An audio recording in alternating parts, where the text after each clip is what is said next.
Fala galerinha do xadrez, tudo beleza? A gente tá agora na 8ª rodada do Tata Steel 2019 Masters. Desculpem aí pela minha rouquidão. E a gente tem uma partida muito bacana aqui do Magnus Carlsen, jogando de brancas contra o Richard Rapport, o grande mestre húngaro, super grande mestre, com mais de 2.700 de rating. Mas vamos ver como é que é um jogo com alguém que tem mais de 2.800 de rating, que é o caso do Magnus Carlsen, contra alguém de 2.700. Não é sempre que isso acontece, mas essa partida aqui é bastante interessante. Vamos dar uma olhada.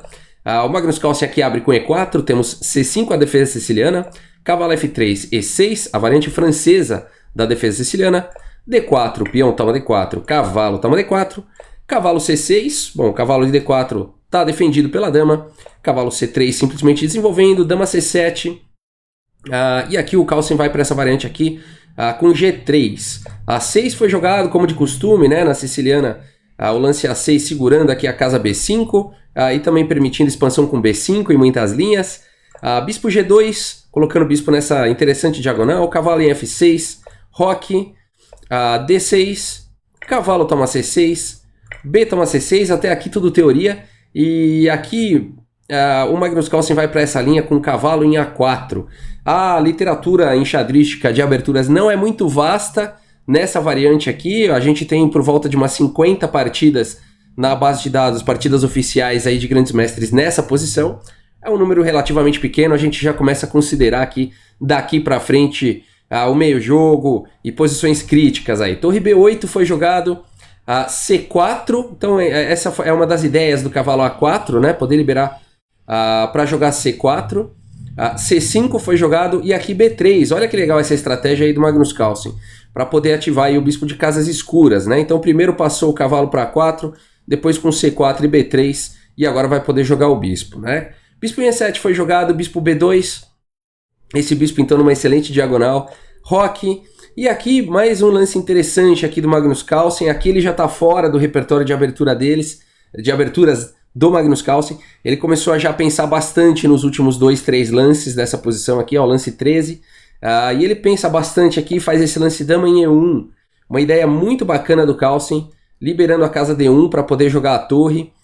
Em algumas linhas vai com bispo C3 e bispo em A5 com suporte aqui pela dama. Muito interessante o lance dama E1 do Magnus Carlsen, muito criativo. Cavalo D7 foi jogado, torre D1 então, trazendo aí a torre para o jogo, bispo B7, então o bispo de casas claras brigando aqui por essa diagonal, o cavalo veio para D7, também vai brigar com o bispo de casas escuras. Dama C3 foi jogado, bispo F6, dama D2, o bispo está protegido, né, tanto pelo cavalo quanto pela dama.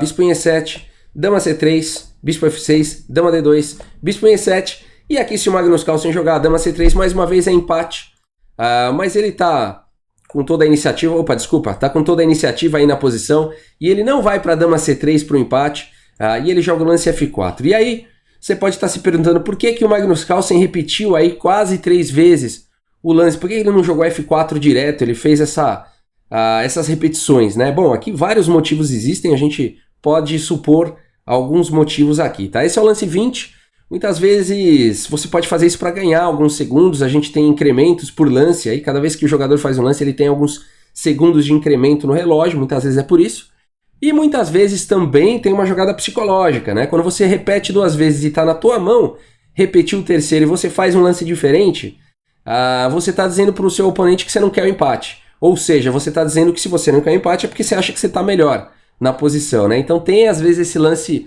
psicológico. É muito comum a gente ver em partidas de grandes mestres essas repetições de quase 3 vezes e na terceira faz um lance diferente. Pode ser questão de tempo, pode ser uma questão psicológica ou pode ser simplesmente uma mudança de planos, né?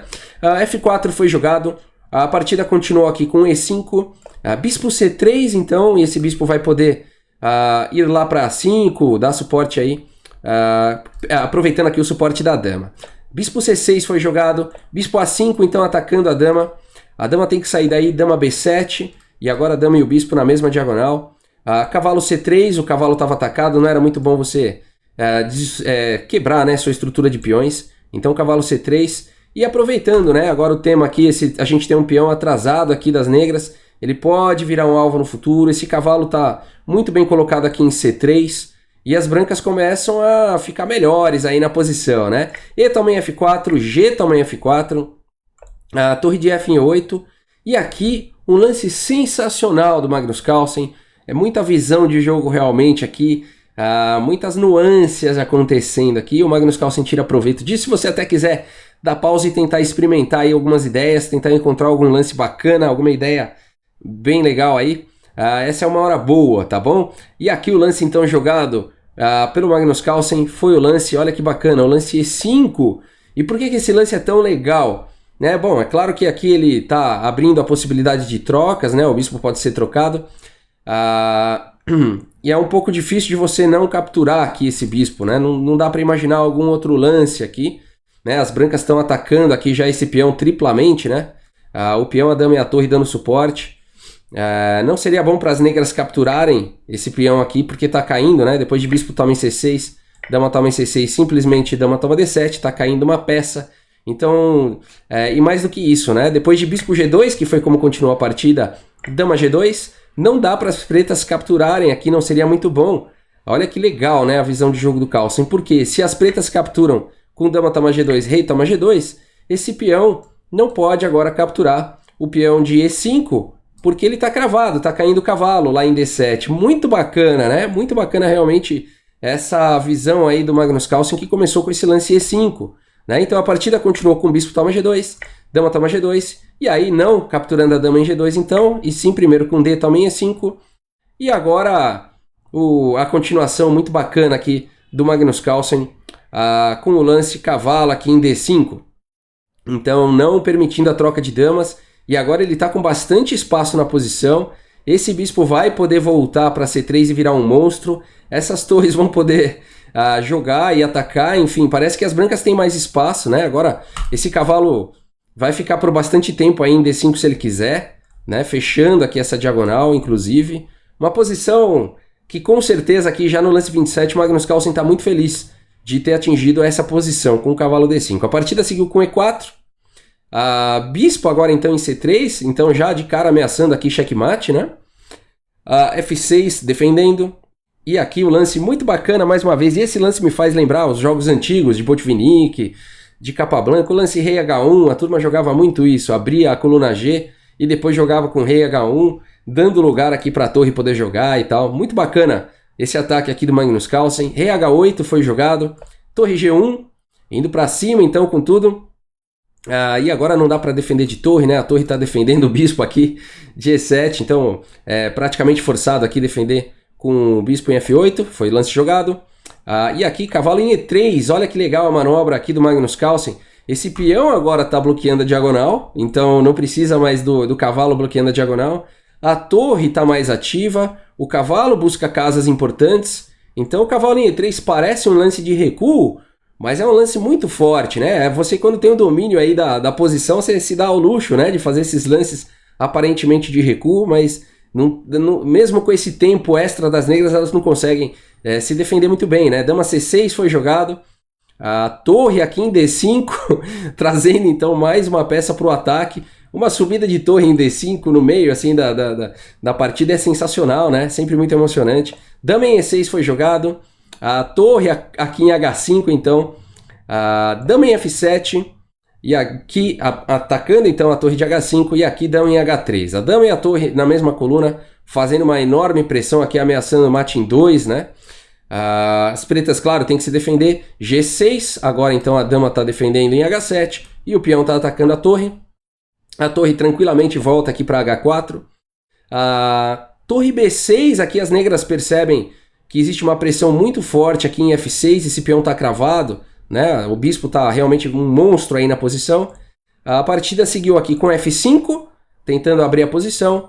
Cavalo em E5 defendendo, então em G6. Cavalo agora em D5 e agora a posição dos sonhos do Magnus Carlsen. Todas as peças realmente cumprindo uma função importante, né? Esses três peões estão muito bem defendidos. Esse bispo está na diagonal dos sonhos. Esse cavalo está na casa dos sonhos. A torre e a dama estão muito ativas aqui. Essa torre também. O rei está guardado. É a posição dos sonhos. A partida continuou aqui com torre D6. E agora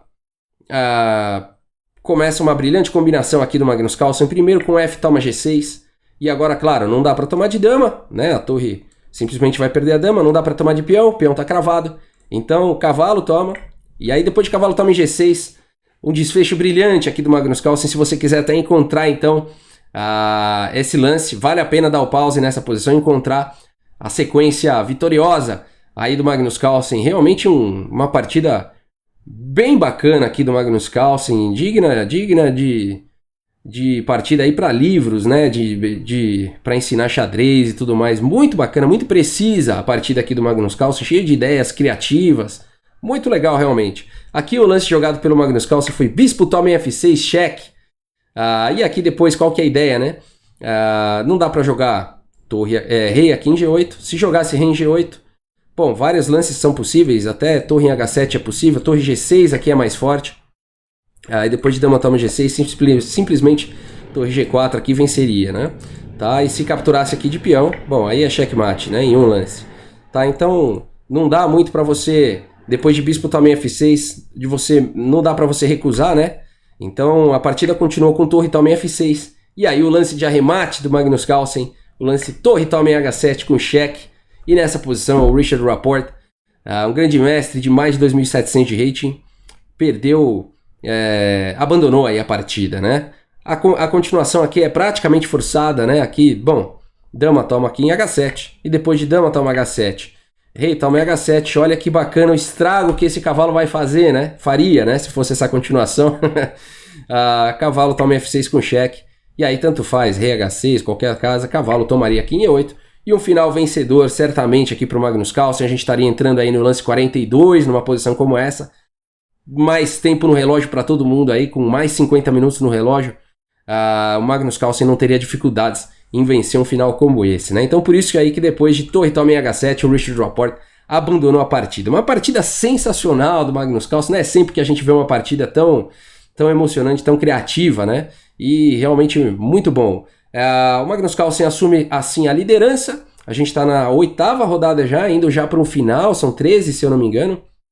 Vamos dar uma olhada aqui na classificação, ó. Magnus Carlsen aqui em primeiro lugar, ó, com 5,5 pontos em 8. Ele não foi derrotado, ele está invicto aí no torneio.